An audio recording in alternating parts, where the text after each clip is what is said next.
now, forewarned weather with Exact Track 4D.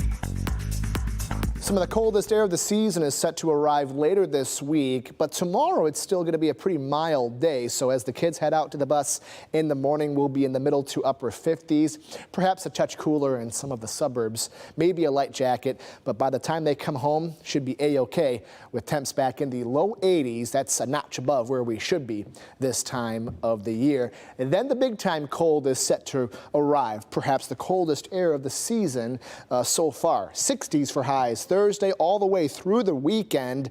Following that, we get back into the low 70s early next week. The culprit is a cold front that brings us not only the colder air, but also a good chance for some showers, maybe a rumble of thunder. As we wake up Wednesday morning, a couple of clouds, but still a decent amount of sunshine. Through the day, clouds are on the increase. Still should be mainly dry until we get past sunset. That's when showers are expected to move in from the west. And this rain will continue overnight, perhaps one or two rumbles of thunder, but for the most part, this is really just rain that will give us some very much needed rain. By 8 a.m. on Thursday, perhaps a lingering shower or two, maybe as late as 9 or 10 a.m., but then we should dry things out. Looking forward to what should be a mainly dry day. So with that being said, most of Wednesday, most of Thursday is dry.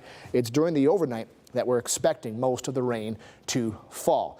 Your Local 4 Game of the Week brought to you by State Champs Game Time Live, presented by Hungry Howie's. Notre Dame Prep taking on Jackson Lumen Christie. It's going to feel fall-like out there, that's for sure, with temps in the 60s, eventually falling into the 50s. So grab the coat and the hot chocolate, as we will see some cool conditions.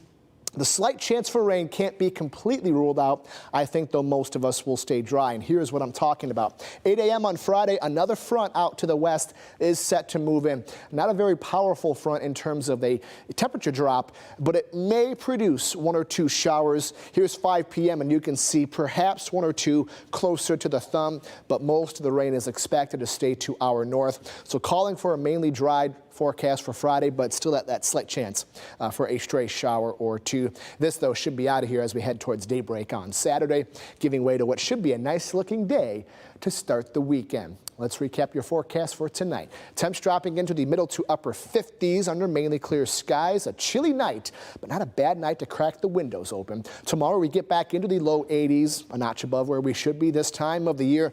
Enjoy it, because we won't see these numbers for quite some time. Clouds are on the increase through the day, with showers moving in, mainly in the evening, especially after sunset. So Thursday, showers in the morning, then we dry out. There's that slight chance on Friday with high school football. I think most of us are staying dry. Michigan State is home on Saturday. It's a cool game, but should be okay. And then we're back in the low 70s early next week.